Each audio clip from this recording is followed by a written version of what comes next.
Hello and welcome to the Full-Time Whistle Co video series powered by the Ballebazi app. Today we have with us myself, Devashish, Varun and Anmol with us.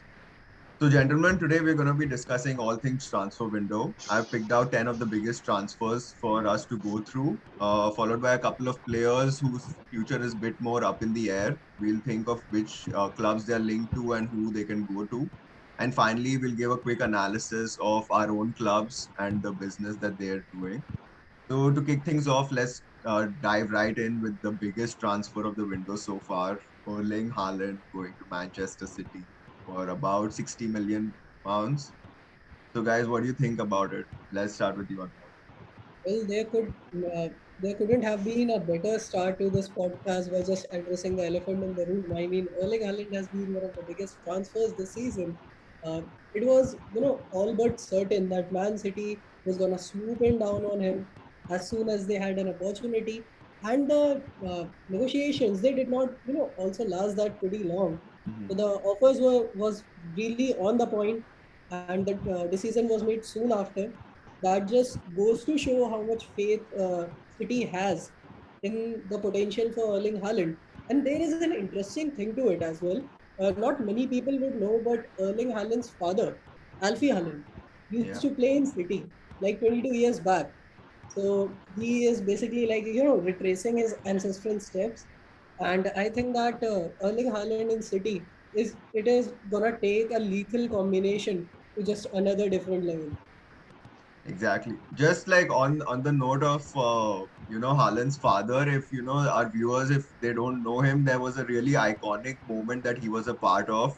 There was a part, when Eric, no, I think Cantona or I think there was some United player who had come and tackled him on his knee and sort of broken his knee that led to his retirement. So with Haaland coming back, he would also have added incentive against United to play and make them pay for what happened with his father. I mean So that what about you, is the Varun? What do you think like about this transfer? Yeah, the transfer is a big win for City, as the City is a they won the league previous year, and they reached the semi-finals without a striker, you can say, and now Erling Haaland is in City. Man, it's broken. The team is broken. Best midfielder, you can say the best upcoming striker, best everything best. But I just want to see Haaland as a good player in future. Like under Pep, he can score many goals. He can be a good version of himself. I just want him to grow. And what about you, Devashish? Yeah, so actually, I have a very different opinion on this particular transfer.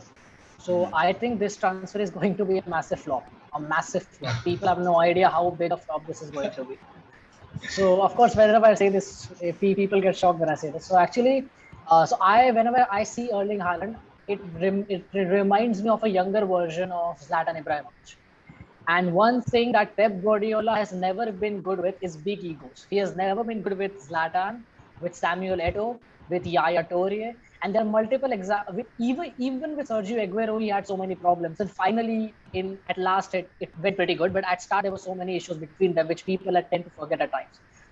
Another thing is the tactical thing. Pep Guardiola wants his players to work hard. Pep Guardiola wants his players to keep their mouth shut. Everything that I'm mentioning about here is not present in the qualities of Erling Haaland.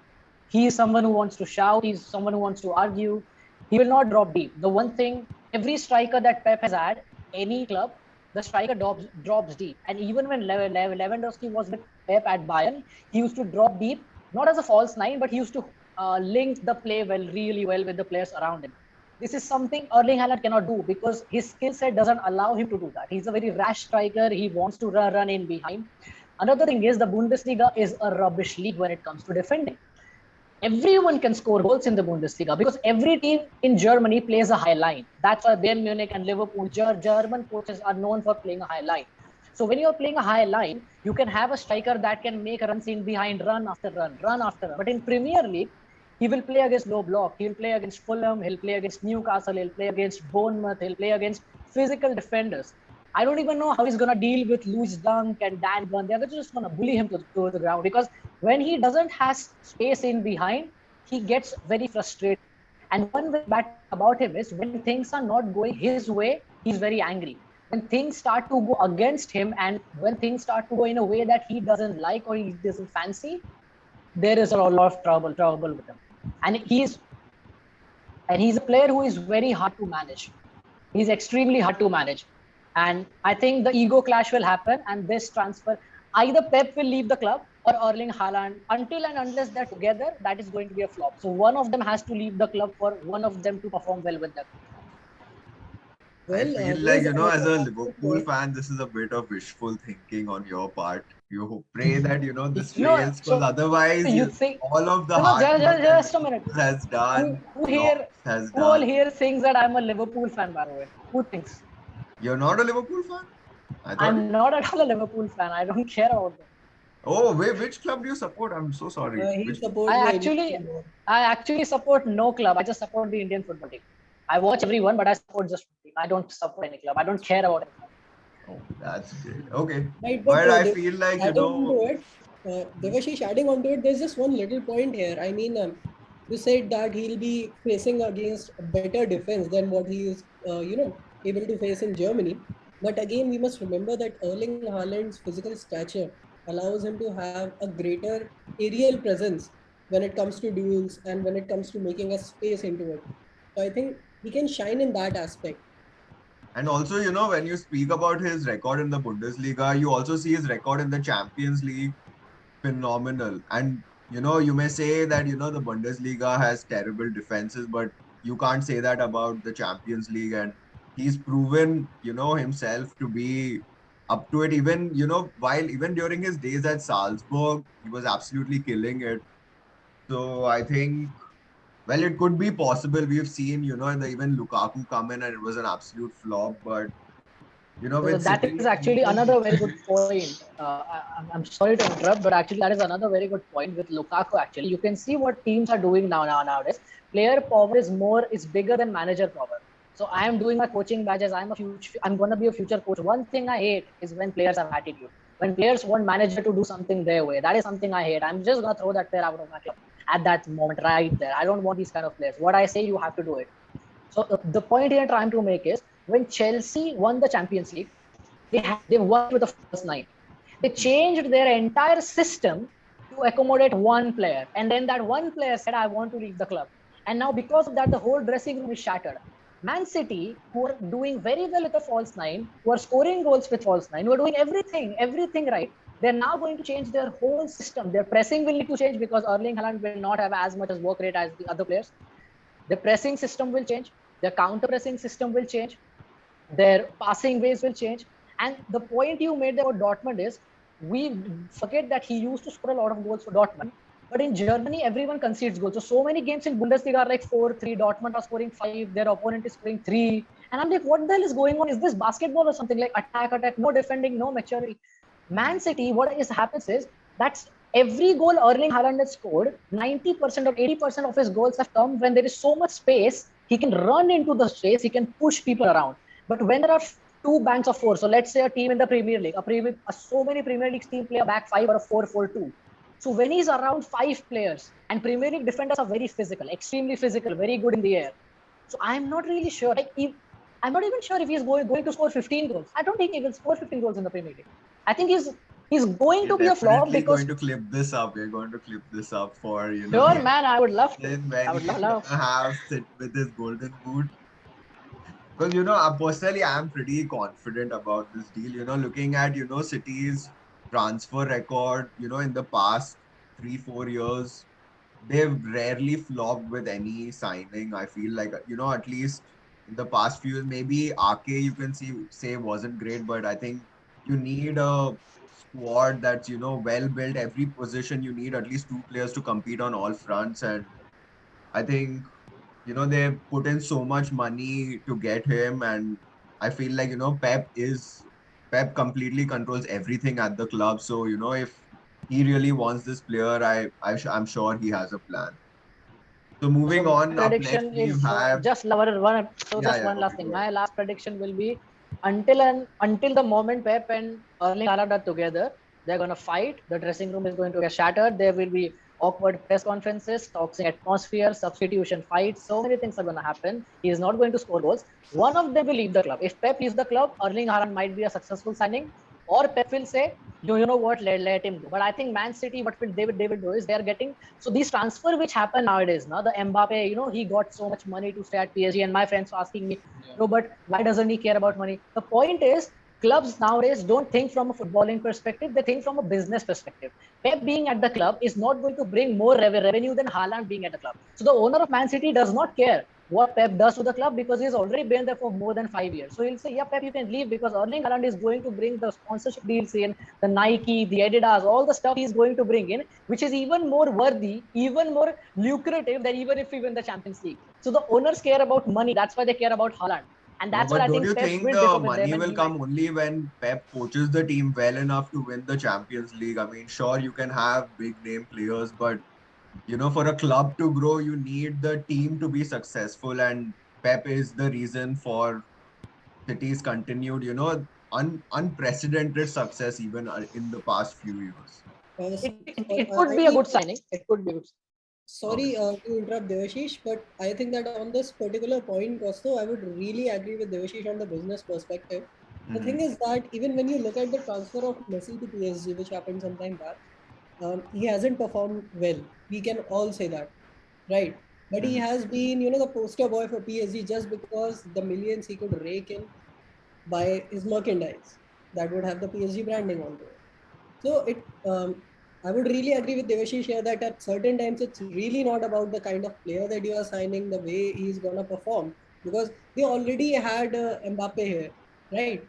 And they were already toying with the idea of Neymar going more aggressive, and then getting Messi into it. It just felt like that you are adding jaggery onto something that is already very sweet. Hmm. So the merchandise sales come into play here, and Messi, hasn't really performed well at PSG. Maybe that can be the case of Erling Haaland transfer to Man City as well. But keeping in mind that his record in the past has been phenomenal, and Hmm. being a fan of the Bundesliga, I would say, yeah, it is not that much of a defensive league. I agree there, but it is definitely more entertaining than the 1-0 matches that we see in Premier League more often than not. And in that case, that I would really say Erling Haaland has got immense potential. If by any miracle or even a 0.1% chance that both of these guys can work together, Man City can be the most deadly force in Europe to speak of.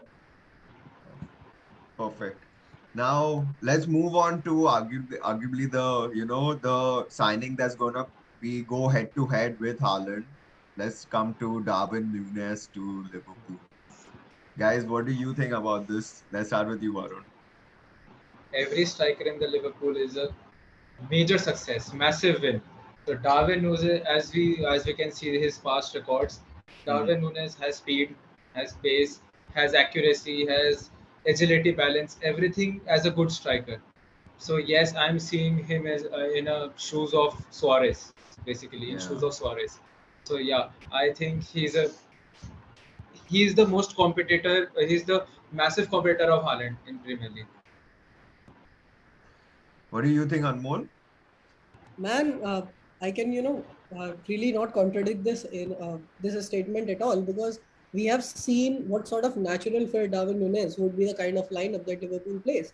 It is gonna be a really aggressive stance that they're gonna take, and I believe Darwin Nunes is perfect fit right now. Even keeping in mind that Mane goes to Bayern, and there needs to be someone with that immense potential, and that potential to last for the next at least 4 or 5 seasons, and Darwin Nunes can be the perfect answer to it. Yeah, likewise. Devashish, what do you think? Okay. Darwin Now I Núñez. think when I give, yeah, so I'll give this answer, and now you will think I'm a Liverpool fan, which again I'm saying I'm not. So I think this move will be a bigger success than Haaland going to Man City. And believe me, I'm not having. I don't want Haaland to flop, and I don't want Darwin Núñez to be a hit. I don't Hmm. care about any of them. I'm just giving my opinion. So the point is, Haaland is as I said, there are issues, but with Darwin Núñez, there is like he's not a better striker than Haaland because we cannot say that. But what I will say is he's a more complete striker than Haaland. His attributes, his skill set are more complete, and he can play more positions. He can provide a variety of skills which Liverpool could need. So in that way, I would say that Liverpool's recruitment, the head of recruitment, the sporting director, his name is I forget his name, Michael something. He's moving to Real Madrid. His name is something who has scouted everyone. Salah Mane. He is the one who's scouted everyone. Michael And there's just Edwards? a I think small it's story. Michael Edwards. Michael Edwards. Yeah, Yeah. exactly, Michael Edwards. So actually, if you know this, Jurgen Klopp initially in 2017 did not want Mohamed Salah. Michael Edwards said that give it a try. I have faith that this will work. And look, we all know how well it has worked, apart from in the Champions League. So it has really worked pretty well everywhere. So his scouting in each and every position with Andy Robertson, with Allison, with Fabinho, with Mane, with Firmino, with Diogo Jota, every single scout that he has done has been a massive hit. They have all improved under Jurgen Klopp.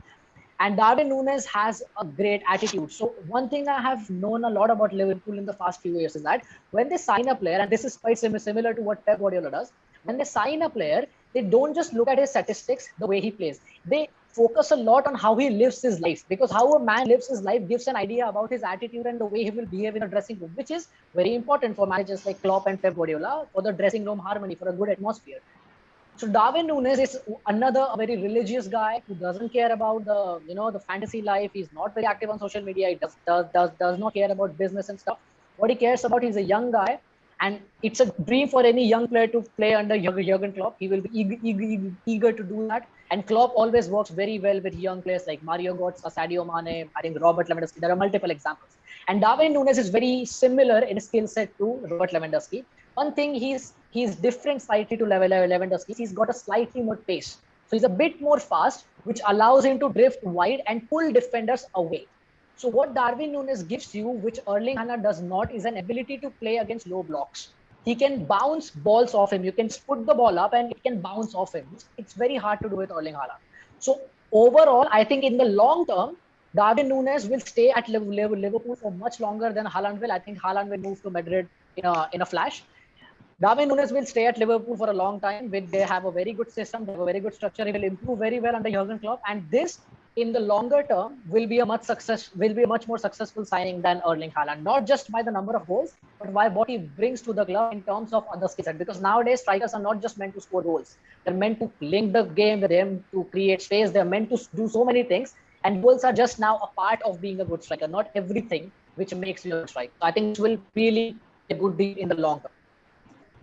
I think on Darwin Núñez, I still have my I still have my doubts regarding him because I still think he's still unproven. Yes, he had a brilliant season, but that's just one good season. Before that, he had like a pretty average season at Benfica, and before that, he was just, playing in the second division in Spain. So, yes, like last season, he was absolutely brilliant. Like, even if you look at him, like, you see even like his highlights, the way he plays, he does, have that Liverpool player look to him, the way he plays and the spaces he occupies. So I certainly do see him, fitting right in, but I am, it's a little doubtful that, they're losing a really huge asset of theirs in Mane, and he has really, huge shoes to fill in that respect.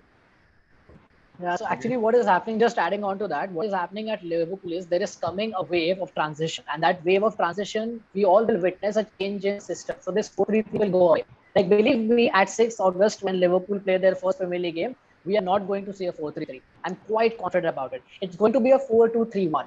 And in 4-3-3, playing a holding striker like Darwin Núñez is very hard because Liverpool has wingers who will come in. So if you want wingers who will come in, you need strikers who will drop deep. But he's not going to drop deep because he's a slightly different striker to what Firmino and Jota are and what Mane was.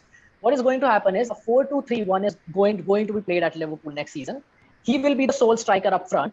The three behind him will play off him. The two midfielders will be Fabinho and Thiago, or maybe Naby Keita, or if they sign Bellingham, Barella, or Tielemans, someone. But I think it will be Fabinho or Thiago. And then the back four will be as it is. But there is a wave coming of transition, which will see a major change in the system. So this new system that Liverpool are reportedly, or are, they will, I'm quite confident they will apply this new system.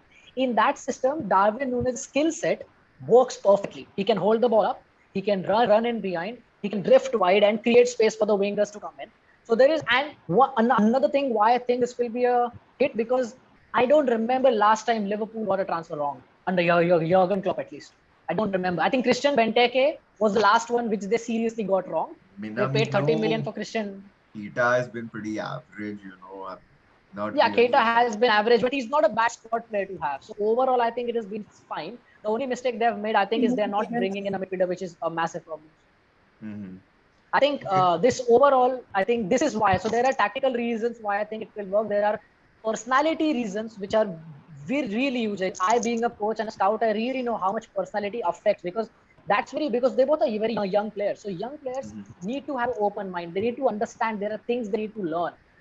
So there is a very personality issue which I see, and then there is the tactical side of the things which I see where it could really work really well for Darwin owners in the future. Okay, perfect. As we mentioned, as we were talking about Mane's transfer out of Liverpool, let's talk about his arrival at Bayern Munich. Anmol, what do you, we've seen like a big smile on your face as soon as I mentioned that. Let's start with you. What are your thoughts on this transfer? I mean, that's a bittersweet moment for me. I mean, Sadio Mane is one of the biggest names, one of the biggest Mhm. strikers in the world right now. And even Devashi should agree with me that he has got a very good temperament on the field as well. He Yeah. knows when he has to take the lead. He knows how to rally his team when things are going south. And he can drive the tempo of the game when Mhm. he is in that other half. So Mane coming to Bayern is definitely a big thing. And I believe that is the kind of push we need when we are losing another big star such as Robert Lewandowski. I Mhm. mean, Lewandowski has been phenomenal in the last few years, arguably the best striker in the world in the last few years. But Yeah. again, we know that it's just one more season left for him if he Mhm. decides by any miracle to continue at Bayern, which feels very unlikely. But I would say that Bayern could not have found a better replacement. So again, the thing is that Lewandowski going to Barcelona. I Mhm. mean, Barcelona is not a bad team at all, but being a fan of Bayern Munich, I mean, there has been a sort of classic rivalry between Bayern and Barcelona for the past few years, especially when it comes to Champions League. So yeah, I'm a bit heartbroken that he has decided to go to Barcelona, but again, all the best to him. He has been instrumental in the success that Bayern has seen in the last few years, and Mhm. I would really never forget the companionship he had with Hansi Flick, and I would Mhm. really never forget the kind of things they both achieved under Hansi Flick. Yeah. Speaking about Mane, I felt it's a bit of a weird transfer, I feel, because I mean, yeah, he did sort of play as a striker in the last 2 months maybe of his spell at Liverpool, but as you mentioned, it looks like they're gonna be losing Lewandowski, and signing Mane to be the replacement for him is a little weird. But given that Nagelsmann during his time at Leipzig, he always implemented this team where there wasn't really like a traditional number nine, so to speak, more versatile sort of wingers or attacking midfielders playing in the nine. So maybe it would really work and form like a really dynamic front line. They already have the likes of Sane and Koeman and Gnabry there.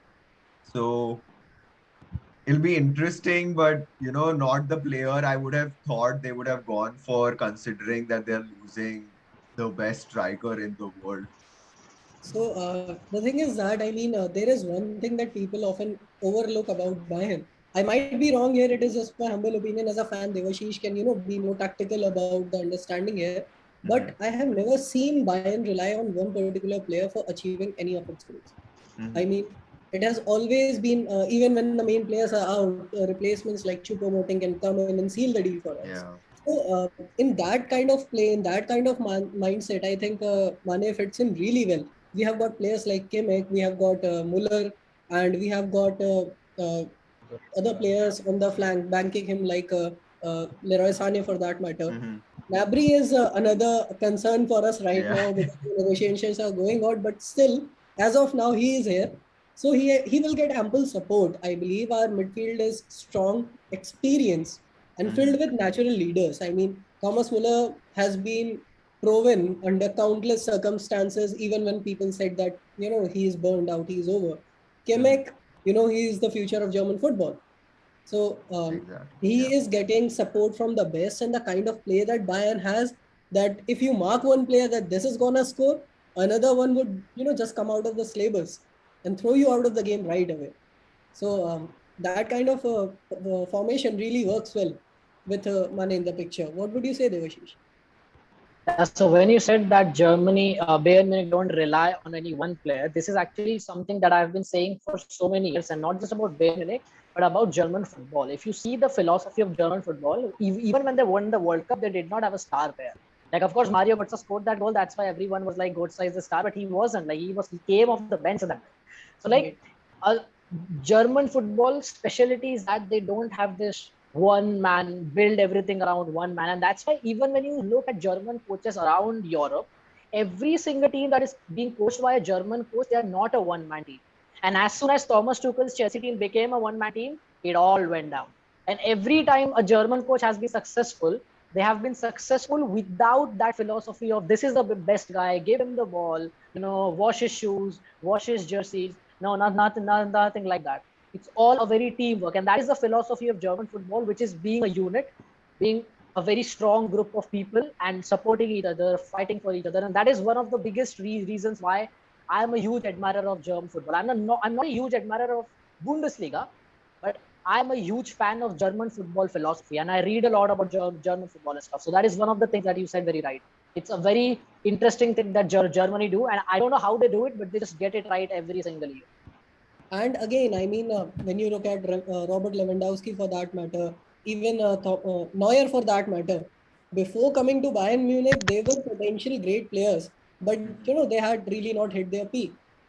After coming to Bayern, I don't know what happens to them. They transform into beasts, not only physically, but also in their approach to the game. So I believe Mane coming to Bayern is just gonna make Bayern more lethal. And people say that Bundesliga is already ours. It's a foregone conclusion every season. But still, we are gunning for the Champions League this time. What do you think, I Varun? can't say that Bayern is lethal in the next season, but I think Bayern's forward is really shattered when Lewandowski leaves because, yeah, no doubt Sane and Gnabry are good players, but they are not consistent. What do you say?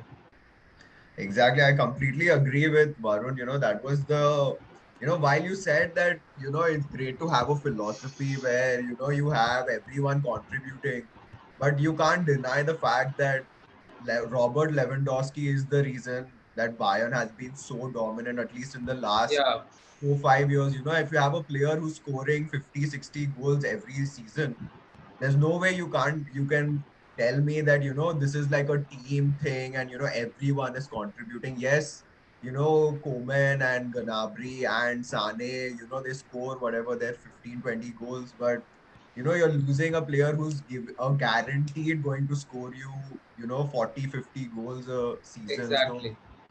it's going to be really interesting to see who really steps up and pushes their numbers from like 10 15 goals to 30 35 40 goals a season to make up for the hole that Lewandowski is going to leave.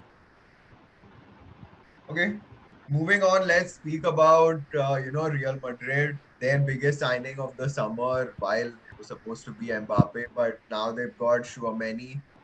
What do you guys think about this, Devashish? I just saw a video on Twitter that they posted by someone, and he tweeted something like Real Madrid have got the French Jordan Henderson because he played three passes, but all the three passes were terribly long. But what I tweeted there, like I retweeted something, and that was in that video I saw something. Everyone saw the mistakes, which is right. He of course made a mistake, but important thing at that age is you can see so many midfielders getting the ball, playing a square pass, getting a ball, playing a square pass, and then they have a passing accuracy of 98%, 99%. No one cares about that. You have to try progressive passes. Even if you play progressive passes, they might not succeed, but they get your team in a position where you can actually then counter press and break the line. So the thing I haven't really watched him yet, but overall what I've heard about him is he's very attack minded. He has a great work rate and he works all the time. He likes to get in the box. His passing is good. He drives very well with the ball. A bit like a younger version of Naby Keita. He used to like get the ball and beat everyone in the midfield. So I don't really know that. That's what I read about him in an article. So overall, I'll say that he's a young player and it's Real Madrid. young players and Real Madrid is not a marriage made in heaven. Every young player goes there being a potential, then they play in the French league, second, Italian, third division, somewhere they get lost. So like what happened with Jovic as well. So I hope it's a good. I hope it works well, and I think he's a good player. But as I said, I don't really know much about him, so I can't say a lot. I think, Anmol, you want to say something? You go ahead. Yeah, I mean, I would really agree with Devashish here that, being an exceptional talent at Monaco does not really define how his journey in Real Madrid is going to go down. And we have seen really great talents come and burn out over the course in Real Madrid. But we must keep in mind, he can be a pretty good replacement down the line for Casemiro. So that is something that Real Madrid is chasing right now. Mm-hmm. And if he is played in the right manner, because the attacking philosophy, the formations, and the pressing philosophy of Monaco and Real Madrid are poles apart. So it would be interesting to see how the managerial team would utilize him right now. But he definitely has got the talent. I mean, it's not easy for someone playing in Monaco to be realized as one of France's finest, Mm-hmm. right? So it's not going to be easy on him. The expectations are pretty much high, but if he is utilized in the proper manner, I think that he can be a good replacement for Casemiro down the line. Yeah, I wanted to say that, speaking about Chouameni, I've been watching him, like, at least snippets of him play. And, recently I had gone to watch the France versus Croatia game. So I had the chance to see him in person. And, I have to say that, I can see why Real Madrid have paid so much money to sign him. Like, even from the stands, he was the only player who stood out, and, his stature, just his physical presence, you could see it even from the stands. Like, he's pretty tall, well built. He's really tenacious. He's, really willing to put in a tackle, and he reminds me of like a, younger Pogba. Like, he seems like an amalgamation of, the best attributes of Kante and Pogba. Like, he can Correct. run around, and he's really puts his, throws his weight around while defending to tackle players off and, win headers. But going forward, he has like that quick acceleration over like a short space, and, he can get away from his marker and, find the right passes. So that way, and, adding to the factor at Real Madrid, if you see the likes of they're sort of building like a little French core in their team with Benzema, with Camavinga, now with Chouameni, with Ferland Mendy already in the team, and, eventually Mbappe will also go there. So, I think it'll be easy for him to fit in. And now, if you look at Real Madrid's midfield, it is absolutely stacked. Having Modric, Cruz, Casemiro as your veterans, and Camavinga, Valverde, and now Chouameni is like is like one of the best, like, overall midfields in the world right now. So I think for me, I'm personally really excited to see. I mean, as a Barca fan, I don't want him to do particularly too well, but, as a neutral, I would be really excited to see how he progresses. And even with the young player thing, recently there's been a real shift in Madrid's, buying philosophy. Like, if you look at their last few signings, they've stopped, other than Hazard, they've not really bought any, those Galactico signings. They're really going and buying younger players. Like, they bought Vinicius, they bought Rodrigo, they bought Camavinga, they bought Rainier, who still we don't know how he'll end up, and now even Chouameni. So he really fits into their philosophy. And, whatever people say about Perez, like, he's doing an absolutely fabulous job at, moving this team forward while, sort of keeping their, those veterans in the team, and, phasing them out slowly while the younger players have time to, become first team players. Varun? Yeah, I didn't saw much play yet too. But yeah, Chouameni will be a good replacement for Casemiro, as Anmol said. Mm-hmm. But yeah, I think his main competitor is Camavinga, Mm-hmm. because Camavinga is also high work rates. Yeah. Basically, yeah, he's like, but Camavinga is lean and Chouameni physique is very well built. So Mm-hmm. yeah, I think Chouameni will get a playing 11. He's going to be in playing 11. But yeah, I don't think he, he will be a better replacement for Casemiro. because Casemiro has a role like a tank. Yeah, So he is exactly. really well in midfield, really well in defensive midfield basically. But I don't think that Chouameni will be a better replacement for him. So, but yes, you can say better replacement for Cruz. Yes, I can say that for Cruz or Modric after 70th or 80th minute when they are exhausted. But yeah, I don't think that Chouameni will be in playing 11. Okay. As I had mentioned that, he sort of reminds me of like a young Pogba. Let's speak Pogba, about okay. him going back to Juventus, hashtag Pog back again. This is a move that, I cannot get my head around this move. I don't know if you guys saw the Pogmentary, but it was an absolute abomination of a TV show in itself, where my thought was that, he put out the show and sort of gain sympathy and, everyone would, be rooting for him when he goes back to Juventus, but it's done the absolute opposite. Like, I mean, I understand, as a player, like the understanding of money is different for them. But, saying like a 350,000 per week offer is nothing it's too much. And for the player himself, for things aside from his, whatever personal life and his dealing with the club as a player, it's been a terrible 6 year, 7 year spell at United. It's been a disaster for everyone involved. I think the only winner was Juventus out of all of this. They bought him for free, they sold him for a world record free, and then they got him again for free. So yeah, I mean, just adding on to it, all the transfers that Paul Pogba has been in the past few years, to be honest, I never understood any of them. Not this one, I never understood any of them. The thing is that you might never know where that play is gonna end up. You might not even know how he's gonna play on the field on that very particular day. He is that unpredictable, not just in his gameplay, but also in terms of his decision making and his image building and personality. Also, leaves a lot to be desired in that manner. So Devashish, I think, would have a few good points around it. But again, um, him going to Juventus from Man United, I think that opens up options for Man United to really, have that relaxation when it comes to wages and start to look for really good alternatives, right? Because United is a team that has got immense potential, but what they need to do first in order to achieve that potential is to clean their own house, which I believe is now a relic of the past. So this move might be a hidden benefit for United in the longer run.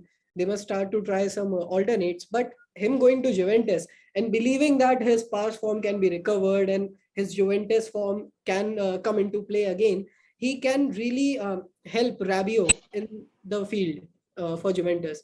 So Juventus can be a formidable team again with the induction of Pogba, but again, it is Pogba.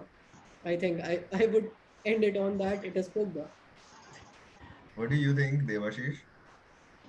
I think you all know what I'm going to say. You have quite an idea about it. But no, I actually had a pretty good day. When the Pogmantry came out now, I had one of the best days of my life because for years, like not for now, like since I think he moved to Man United in 2016, I was at a wedding, I was a very small child. I remember watching Paul Pogba's entry, all the video, and I was like, oh my God, who the hell is this guy and all of that. And in 2017, I said it for the first time, he's never going to make it.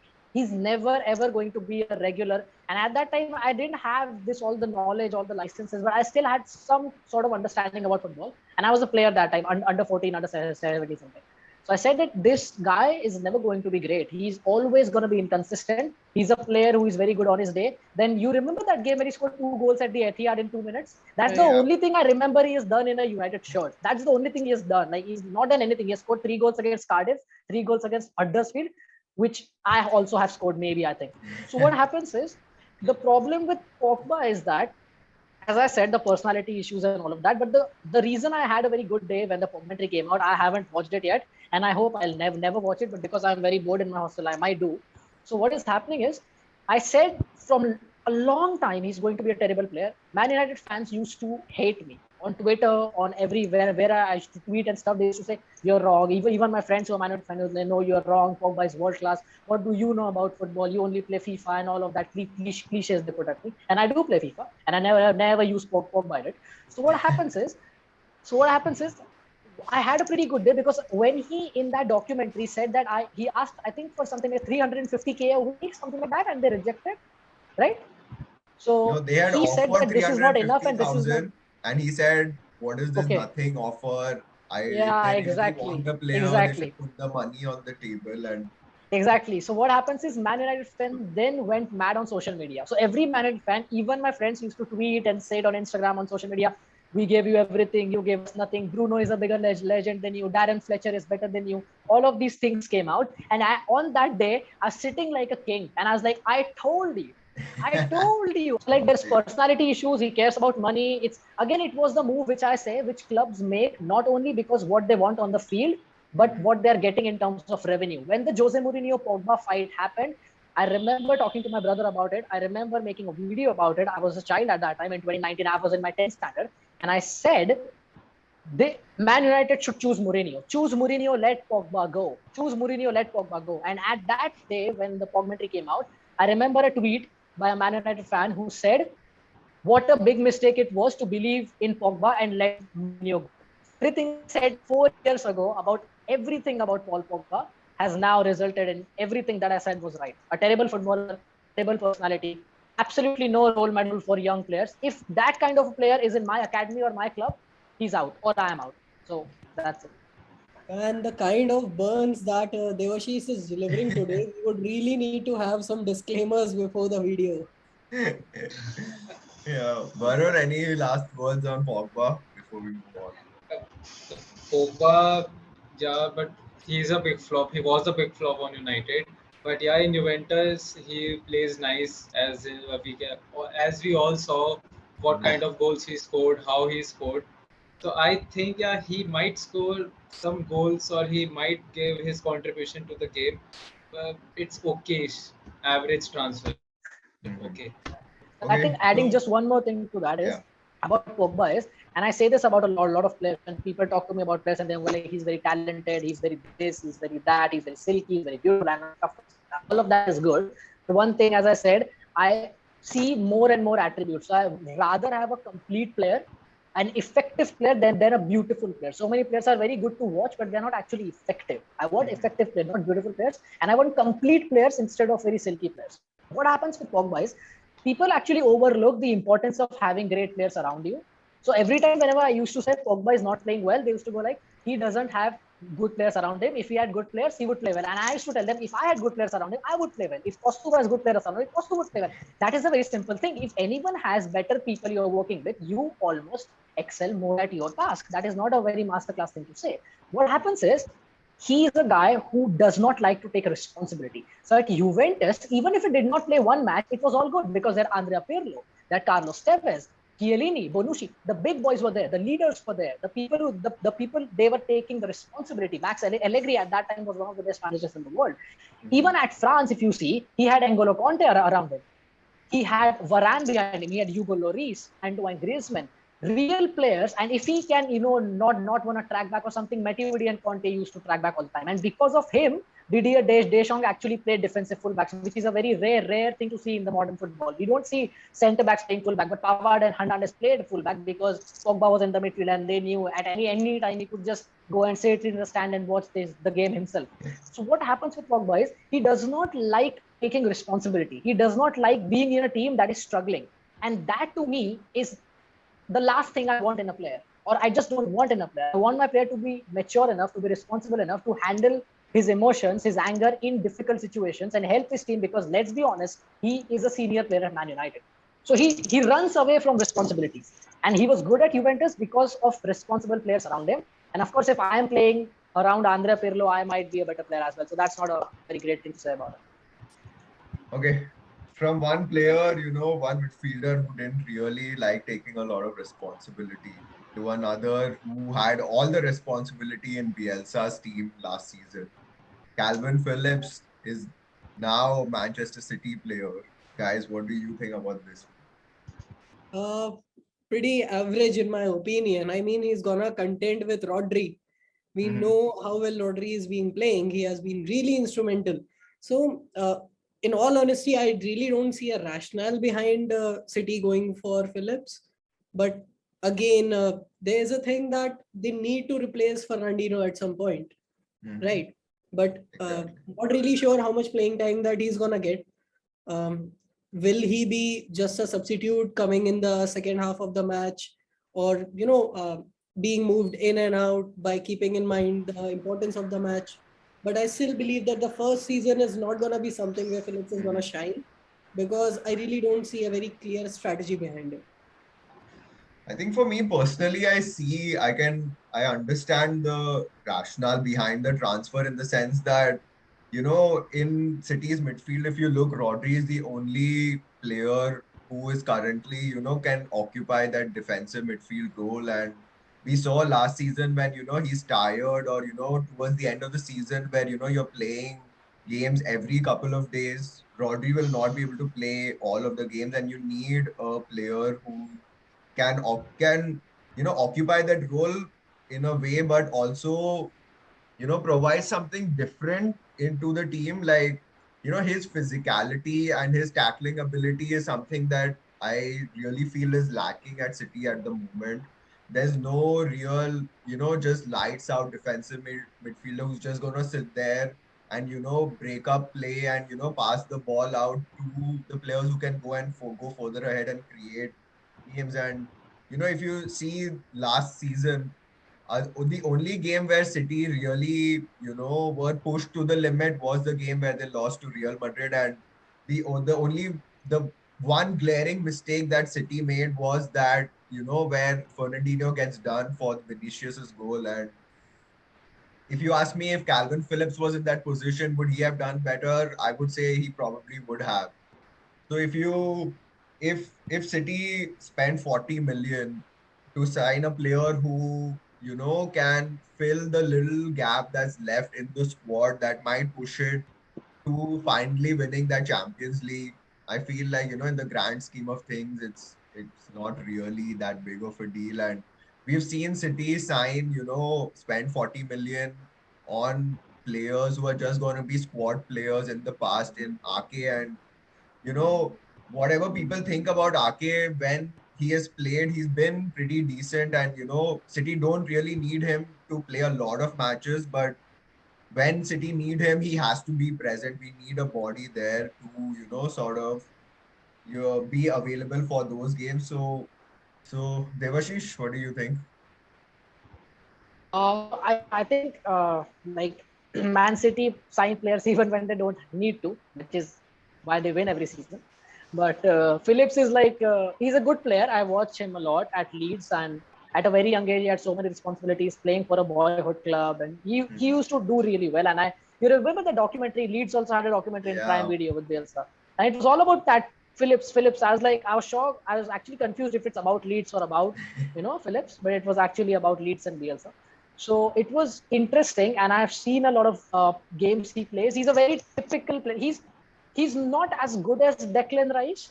He's slightly behind Declan Rice, and he comes in that category. I mean, he's not as good as probably you can say Michael Carrick and stuff, but he comes in that zone where he's a kind of English midfielder that kind of midfield that England does not produce regularly. England does not produce midfielders who can play through the lines.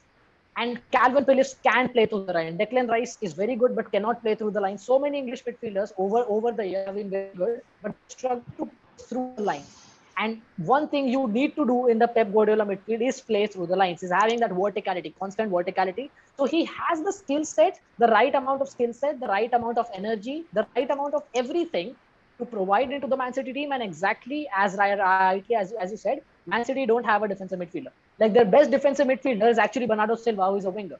So he makes the tackles, he wins the ball back, and he's actually one of my favorite players. He's the way I say he's complete. So what Calvin Phillips does is he adds that bit of security. So let's say in the Champions League next season, when Pep is about to do something very mad, and he let's say does not do something very mad, and he says that let's say put on Phillips on the pitch. Let's say they're winning by 2-0, and there are 15 minutes are remaining. And Rodri, as good as he is, he's not very good defensively. So what they will do is put Phillips alongside him, and Phillips will give that extra bit of security to the backline. And I think in that way, I think this is a good signing. Not a very fantastic one, not a very great one, but could work really good. He's a good player. Okay, guys, let's pick up the pace. Moving on, we're gonna speak about Rudiger. So, guys, quickly, let's get our thoughts on Rudiger. What do you think about the signing, Varun? I am a Chelsea fan. Yeah, Rudiger in Chelsea was a beast. He was literally a beast last year. He really performed well in Champions League, in Premier League. He scored goals. He's an aggressive centre back we can rely on. But yeah, we lost a really good centre back this season. So yeah, for Real Madrid, he is a great signing. But Madrid has now you can say three main centre backs: Alaba, Eder Militao, and Rudiger. And Real Madrid does not will never in future will never play three at the back. So I I don't think that Rudiger was a great signing for Madrid. But yes, Rudiger want to go to Madrid. That's all. What about you, We Anmol? we lost a I mean, really good centre back this year. I would just say one single sentence. Imagine a line of Rudiger, Carvajal, Mendy, and Alaba. That's all. I mean, here you go. Exactly. Thinking about speaking about Real Madrid's business, in the past, we always associate those sort of Galactico signings of, splashing the cash on, someone who's performed for like just a year or so. But, we look at Alaba and look at Rudiger, just being smart about these signings and picking up players who might be towards maybe in that 28, 29, 30 range, who still have 3-4 years to left in them. Signing these kind of players is really smart by Madrid. And being a Barca fan, not really doesn't fill me with confidence about our season ourselves. But for Madrid, it's again, brilliant piece of business. I Devashish? mean, to be very honest, I'm quite neutral about this Barcelona and Madrid rivalry. But Mm-hmm. just watching now what sort of transfers that Madrid is having and what sort of possible lineups that they are going to be playing the next season, I would really say one thing: El Clasico might no longer be a contest; it might be a massacre. Let's hope not. Devashish, what do you think about Rodrigo? Yeah, a good defender, Real Madrid defender. They did not have a proper defender as well. So I think David Alaba is a very good ball playing center half, but as a proper strong defender, is not actually that good. Mm-hmm. And yeah, so good signing. And yeah, of course, very good signing, solid signing. Okay, perfect. Next, we're gonna speak about transfer that recently got completed, Jesus to Arsenal. Speaking about it, I think it's a brilliant signing in for Arsenal, signing a player with the pedigree that Jesus brings with him, the experience of winning leagues, the having, those experiences of him personally as well, being the one to score the goal that made City centurions. I think all of that would really help Arsenal with Arteta himself. His experience with Jesus would help a lot. So I think overall it's a brilliant piece of business. And it's really rare to see these days business between two Premier League giants, players being transferred from one to the other. So it's good to see the change in transfer strategy from this club. I What do would you think? really agree. I mean, we have seen in this particular transfer window that Premier League teams are preferring to buy from each other Mm-hmm. rather than trying to bring in players from other leagues, which Mm-hmm. take time to get acclimatized. They take time to get inside the philosophy of English football. Yeah. Because as Devashish pointed out previously, they are quite very different. The Mm-hmm. philosophy in each of these leagues is quite very different, and it takes time for someone to get into it. But I mean. Jesus going to Arsenal is going to be a big win for the Gunners. I mean, they already have Rafinha with them, Yeah. right? They are again eyeing the return of Nabry. Yeah. So they are going to have their dream attack, a Mm-hmm. 150 million dream attack ready Mm-hmm. for them in the form of Rafinha, Nabry, and Jesus. So Arsenal will really be gunning for the top spot if they are able to get back Nabry itself. But still, if not Nabry, Jesus and Rafinha are in themselves quite formidable on the field. It would be interesting to see how well Jesus fits in with Arsenal, because we Mhm. have seen a lot of difference in the philosophy of Arsenal to and City in Mhm. approaching the game, right? So I would really believe that it would be something that is up in the air right now. It can be an incredible signing, or it can be just something that is, just there out for the fan following. Devashish, what do you think? Yeah, so again, as Arsenal are a group of young players, they're young, raw players. That's why they're making a lot of mistakes. That's why under pressure, they actually struggled to perform when they were almost Mhm. in the top four. They were so much in the pressure and they were young guys. And what young players need is a role model. And Gabriel Jesus is the perfect role model to follow. They'll be like, oh my God, he's coming from Man City. Let's listen to him. And he'll teach them the right things. He'll make them follow the right things. Just by looking at him, they'll, do the right things. And he's a very good player. And even, of course, if they get rough, yeah, I think they have got Rafinha, so that will be very good. And Jesus, if they get Gnabry, is great. But what I'm feeling bad about is Gabriel Martinelli is a very good player, and Martinelli. Bukayo Yeah. are two excellent players. So that these five players with Odegaard as the creator, who has been very good, with Thomas Partey, who I am a very huge fan of Thomas Partey. It's a team getting into shape. It's very Mhm. complete. It has a good squad depth. And Mikel Arteta, I still have my doubts over him, but I think now he's doing something really well, and he could do a very good job. So overall, the transfer is really good. What do you think, Varun? Yeah, the transfer is really good in my opinion too. Yes, the Arsenal was lacking a good striker. Lacazette it was not really a reliable player last year. But yes, Gabriel Jesus is a really reliable player. And with the attack, all youngsters they have pace, they have strength, they have creation, everything. So yeah, Gabriel is the right guy for Arsenal right now. It's a really good signing. Okay, perfect. From Arsenal, now let's move across down to, move across to Tottenham. Their big signing was Bissouma. What do you guys think about this transfer, I guys? mean, there's just one thing. They have got Perisic in Yeah, this particular transfer window, and then they have also got what's that name? The goalkeeper Fraser Foster, if I'm not Fraser wrong. Foster. Yeah, that's right. Right. So it is evident that they are going in for bolstering of their own ranks. I mean, Mm-hmm. Tottenham Hotspur is by no means a bad team in itself, but what I would like to call them would be chokers at some point. They Mm-hmm. show cracks. It's such an well-oiled machinery that you really don't want to bet against it. But when it comes to performing, they just fall apart at the last moment. So Mm-hmm. just I'm not looking at this particular transfer in a separate view, but just look at in the overall picture. Guys Mm-hmm. like Perisic, right? They all tend to be such a glue around which the team can revolve. Yeah, So I think that is what the Spurs need to take them just that 1 inch more. perfect. What do you think, Varun? Any Yeah, thoughts on this? Bissouma is a great signing too. As Spurs needed a really good midfielder. They Mm-hmm. have a really good front line. They have not good, but yeah, decent back line. Yeah, they needed a good midfielder, and Bissouma will really fit well. So yeah, Bissouma is a great signing for them, as he can play, the defensive midfield, but attacking also, attacking more, defensive a bit low. But yes, he's a really good signing in my opinion. Good signing by Devashish, Conte.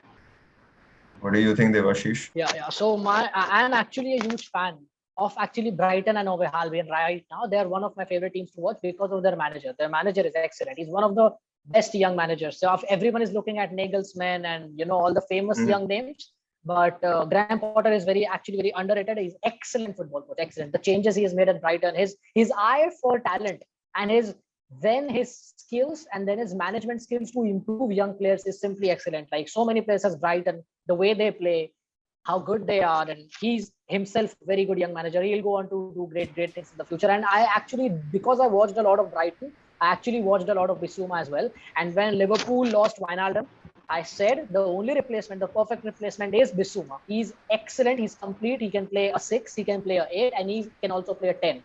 He's Mm-hmm. a very complete midfielder. And Tottenham, they're signing really good players. Perisic, Antonio Conte is in my top 3 favorite coaches. And the thing Tottenham lack is that winning mentality, that beast mentality, that killer mentality that will come for you and will kill you. Antonio Conte adds that mentality, and that's why the signings they are making are not light signings, are not players who are lightweight, players who are unsure. They are proper proved. Proven player. They're proper players who are proven, and they're very strong. They're physically strong, and they're mentally strong players. So I think Tottenham could be a very good side this season, and this signing will be one of the best signings of the season. Perfect. And finally, we have a transfer that was, announced right at the beginning of the transfer window by Dortmund in Karim Adeyemi. Guys, what do you think about this?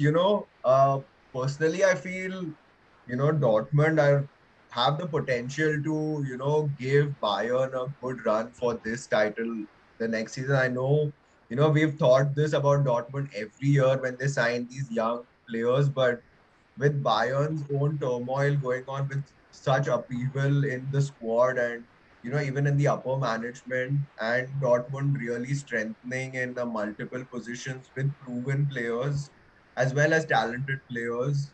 I think this could be a season where we at least see some competition for the title and ADME signing is a great move ahead from with Dortmund losing Haaland. Adiami does have the potential to, fill in that position. I would agree. I mean, but just again putting out that point, when you look at Haaland and when you look at Adeyemi, there is a lot of difference between these two Yep. players, not just in the quality, but in their approach to the game as well. I mean, what Adeyemi brings to the board, those were the weak points of Haaland. Correct. Adeyemi is a very pace-oriented player. Yeah. You see him moving in and out pretty fast, right? And he has really got a good eye for positioning. He can cut out wide, open spaces for himself. Those are the things which you regularly did not see in Haaland. Haaland was more like a powerhouse. And what Adeyemi brings to the table, he is Hmm. like that roadrunner, which you need in the front when you want to disrupt backlines of teams such as Bayern. I Hmm. really believe that if Dortmund are able to harness his capacity, I mean, they can give a run to any team in Bundesliga. Varun, any quick thoughts on that? Adeyemi, Adeyemi is a good player overall, but yes, he can't fill the position of Haaland as Haaland has a good physique structure. He has very good aerial accuracy, very good shooting power, everything. And Adeyemi lacks that. Adeyemi has a great, agility balance, has great shooting, has great pace, but he lacks that physical. He lacks that aerial accuracy. In my opinion, he might not fit in because Dortmund has many strikers or many forward players like Reina, like sometimes Royce plays forward, but yeah, they basically need a really good striker like Lewandowski, Haaland. So yeah, he might not fit in Dortmund in this season. So pretty average signing, not a good team. Devashish, what do you think? What I will say about Dortmund is, even though the Bayern turmoil is happening, even though Bayern are going through a rough period and all of these things, and even as good as Dortmund might, make themselves look and stuff, I just don't think that they're going to give a title race because the problem is, Dortmund have got all the talent, all the players of variety of players which they need that to challenge Bayern. They have got everything. They've got the variety of players, the talented players they need to challenge Bayern Munich. The problem is, I don't know why, but I see something in Bundesliga teams, in Leipzig, in Dortmund, they don't care about defending, and I don't understand why. I just don't understand it. How can you not care about defending? They had Jadon Sancho, they had Erling Haaland, they still have Marco Reus. They had a great attack a few years ago. They did not win the league. Why? They're not even the title race by February because they're conceding 2 or 3 goals. Like they're conceding 2 and 3 goals every match. So, and I saw a post on Instagram a few months ago when they Dortmund played 5 games in which they scored 4 and conceded 3, scored 3 and conceded 2, and the tweet was like, Dortmund and Bundesliga don't do boring games. And I was like, what do you mean? They're playing for points, they're playing to win, they're not playing to entertain me, they're not playing to please me. If I want to get entertained and go to the theater, I'll not watch football. What is happening is as I said, they've got everything they need to win the league. They've got everything they need to at least challenge properly. But I just don't have the faith in them to do some drills, proper drills in the training ground to structure their back four, which I don't understand why. So I just think it's a good signing. He's a good young player, but overall, I don't think anything's gonna change in there. Just adding quickly one thing here, Devashi said that he has no idea why German teams don't like defending. Germany in itself, when you look at history, it does not like defending. It always attack for them. And Kostov sitting in France can attest to that. Exactly. Okay. Perfect, guys. On that note, I think we'll bring an end to this video today. It's been a great time chatting with you guys, talking about the 10 biggest transfers of the window so far. And yeah, we'll see you guys soon and take care. Bye bye.